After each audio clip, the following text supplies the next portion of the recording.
ఒక అడవిలో ఒక జింక ఉండేది. దానికి ఒక పిల్లుండేది. అది చాలా ముచ్చటగా కనిపించేది. దాని అల్లరి చూసి అందరూ నవ్వుకునేవారే కానీ కోప్పడేవారు కాదు.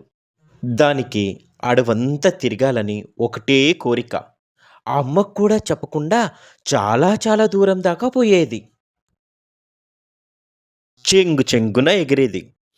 దూకుతూ, ఆడుతూ, పాడుతూ, నవ్వుతూ, తుర్లుతూ జలపాతంలా ఉండేది. ఒకరోజు వాళ్ళమ్మ పట్టుకొని, చూడు పాపా, ఈ అడవిలో సింహాలు పులులు లేవు కాబట్టి సరిపోయింది. లేకుంటే ఈ పాటికి వాటికి ఆహారం అయిపోయేదానివి. అందరిలాగా నేను అక్కడికెళ్ళకు ఇక్కడికెళ్ళకని చెప్పను. 10 మందితో కలిస్తేనే కదా కొత్త విషయాలు తెలుస్తాయి. తిరగాలి, అనుభవాలు పంచుకోవాలి. అప్పుడే లోకజ్ఞానం వస్తుంది. కానీ ఒక్కటి గుర్తుపెట్టుకో, ఈ అడవి దాటి అటువైపు వెళ్ళకు. అక్కడ మనుషులుంటారు. వాళ్ళు చూడ్డానికి నీలాగే అమాయకంగా ఉంటారు. కానీ చాలామంది పులులు, సింహాలు, గుండెలెక్కల్లాంటి వాళ్ళు. వాళ్ళ కంట పడ్డావో, వాళ్ళ చేతికి చిక్కావో అస్సలు వదలరు. కమ్మగా కూరొండుకొని తినేస్తారు. అని చెప్పింది. జింకపిల్ల అలాగేనంది. కొంతకాలానికి అడవిలో అది చూడని చెట్టు లేదు, ఎక్కని గుట్ట లేదు, కలవని జంతువు లేదు, ఈదని చెరువు లేదు. ఇంకా కొత్తది, కొత్తది చూడాలని దాంతో అడవి దాటి మనుషుల్ని చూసి రావాలని అనుకుంది. అమ్మ మాట మతికొచ్చింది. ఈ కాదులే, తల్లులు ఎప్పుడు అలాగే కదా చెప్పేది అనుకుంది.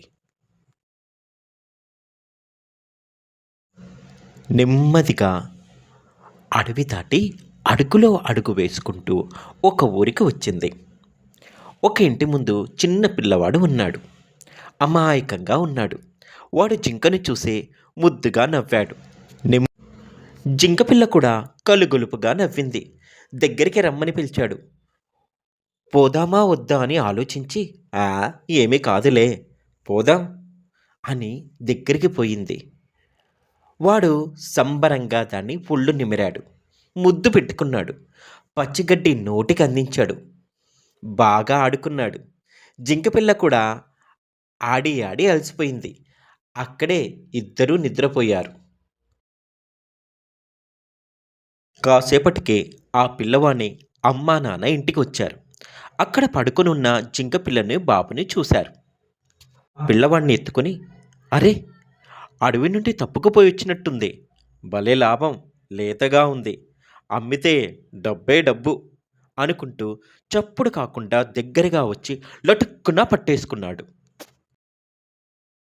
జింకపిల్ల అద్దిరబడింది. తప్పించుకోవడానికి పెనుకులాడింది. కానీ వాడి బలం ముందు దాని బలం సరిపోవడం లేదు. వాడు ఒక తాడును తీసుకుని వచ్చి దాన్ని అమ్మా, ఒక చెట్టుకు కట్టేశాడు. అమ్మా. హాయిగా అటు ఇటు తిరిగేదానికి అక్కడ అలా ఒక చోట కట్టేయడం దానికి చిరాగ్గా ఉంది. తప్పించుకోవడానికి తెగ గింజలాడుకుంది. కానీ అమ్మ, అమ్మ, వచ్చి నన్ను కాపాడమ్మా. అమ్మ, అమ్మ, ఈ మాట విని. అడవిలో అమ్మ తన పిల్ల కోసం ఎదురు చూడసాగింది. రోజు ఎక్కడెక్కడ తిరిగినా చీకటి పడేసరికి ఇంటికి వచ్చేది. ఒళ్ళో పడుకునేది. అలాంటిది 2 రోజులైనా రాలేదు. తల్లి తల్లడిల్లిపోయింది. వెతకని చోటు లేదు, అడగని జంతువు లేదు. ఆఖరికి అడవి అటు పంది ఉత్తర దిక్కున పోవడాన్ని జింకపిల్ల చూశాను. ఉత్తరం వైపు మనుషులున్న చోటికి వెళ్ళింది అని చెప్పింది.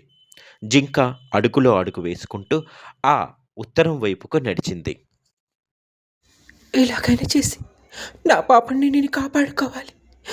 వస్తున్నాను రా, వస్తున్నాను, వస్తున్నాను. ఎలాగైనా చేసి నా పాపని నేను కాపాడుకోవాలి. వస్తున్నాను రా, వస్తున్నాను, వస్తున్నాను. ఆ ఉత్తరం వైపు ఒక ఊరుంది. ఒక ఇంట్లో జింకపిల్ల కట్టేసి కనబడింది. తాడు చాలా లావుగా ఉంది కదా, ఎలా తప్పించడం అని ఆలోచించసాగింది. అమ్మ, అమ్మ, వచ్చి నన్ను కాపాడమ్మా. అమ్మ, అమ్మ, ఈ మాట వినలేదమ్మా. అమ్మ. అంతలో దానికి కొద్ది దూరంలో ఉండే ఎలుక మతికొచ్చింది. పరుగు పరుగున పోయి దానికి విషయమంతా వివరించింది.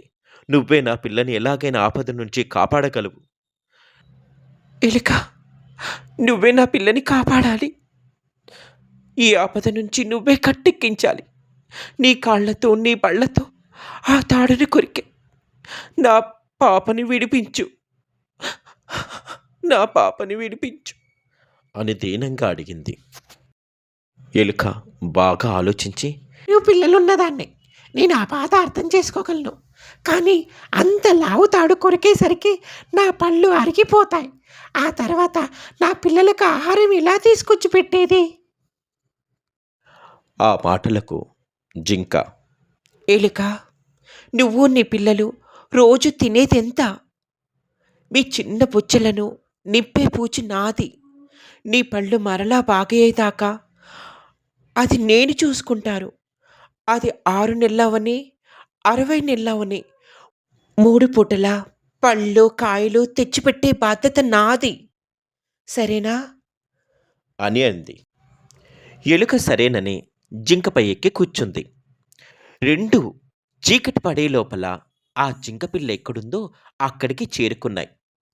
అందరూ పడుకున్న తర్వాత ఎలుక పోయి నెమ్మదిగా, నెమ్మదిగా తాడును కొరకడం కొనసాగించింది.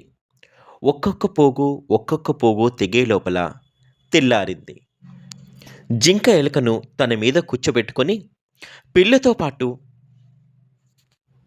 కళ్ళు మూసి తెరిచే లోపల అడవి చేరుకుంది.